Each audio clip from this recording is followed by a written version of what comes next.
Hey guys, in this video I'm going to drop some science on you. Yes, I'm going to step away from I'm going to step off my pedestal of of chief bro scientist on the internet, wink wink, and I'm going to step down from that high mountain and I'm going to speak some science regarding rep ranges and how to maximize every set. I'm going to talk to you about what science says about how to maximize sets.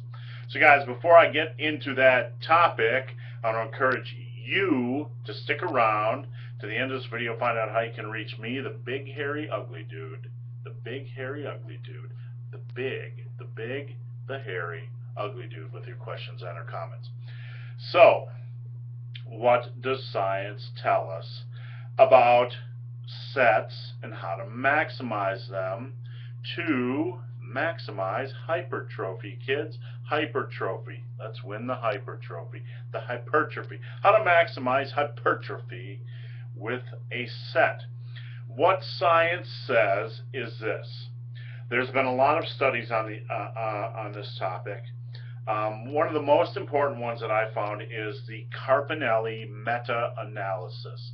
If you Google Carpinelli and muscle building or bodybuilding, you'll probably run across this information or references to this information, some of my writings or some of the writings of Clarence Bass.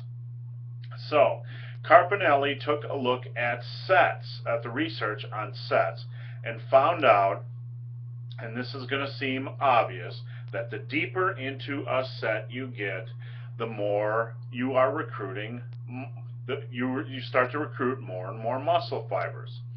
So, obviously there's an end limit to a set. That would be failure. Here's the failure wall. The closer you get to the failure wall, the more muscle fibers you are recruiting in that set. The further away you get from that failure wall, the fewer muscle fibers you are recruiting per set. Regardless of the rep range, kids, regardless of the rep range. So if you're doing 5 rep sets and you're close to failure, you're recruiting a near maximum amount of muscle fibers. If you're doing 15 rep sets and you get close to failure, you're doing a near maximum amount of muscle fibers. Or you're recruiting a near maximum amount of muscle fibers. So we could look at this, from many different angles and analyze it many different ways. But what it really means is that in general, rep ranges don't matter. What really matters, obviously, we're working with common sense parameters here. We're not talking about doing all singles. We're not talking about doing 50 rep sets. We're talking about conventional rep ranges of 5 to 12 or 5 to even 15 or 20 or whatever. The point here is that rep ranges don't matter. What matters is when you approach a set, if you're looking to build muscle, push that set for as many reps as possible without training to failure. There is no need to train to failure.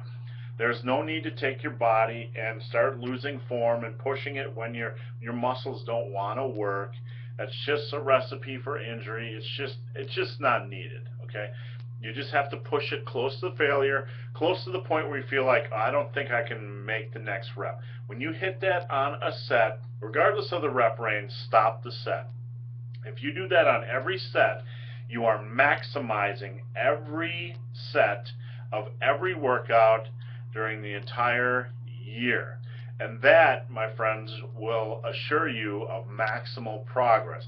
That should be the cornerstone of your muscle building program, no matter what bells and whistles you add in, slow negatives or rep timing or drop sets or supersets or whatever other nonsense you're doing, rest pause or whatever else you're doing.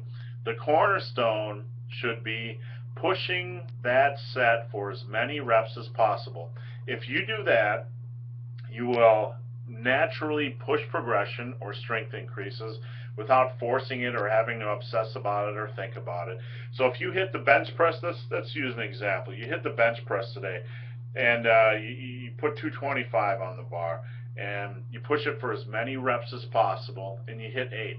Next week you put 225 on the bar and you push for as many reps as possible and you hit 9. Next week, you hit 11. Time to add weight, kids. Time to add weight to the bar. The adding weight isn't the important thing, but it does help with hypertrophy, kids. The important thing is you're pushing every set for as many reps as possible. This will ensure maximal muscle fiber recruitment, and it'll ensure maximal progression, and it'll maximize every set of every workout for the entire year, and it'll assure you that you're doing everything you can in the gym to maximize your hypertrophy, kids. So guys, hope this video has been of some help. If you have any questions or comments for the big, hairy, ugly dude, the biggest, strongest, old, ugly guy you know, you can leave them below. There's a link below to a form Q&A. Come on over. Ask me questions on strength training, muscle building, diet, nutrition, supplementation, motivation, or how to grow a perfect beard. So guys, as always, thanks for watching. Have a great day.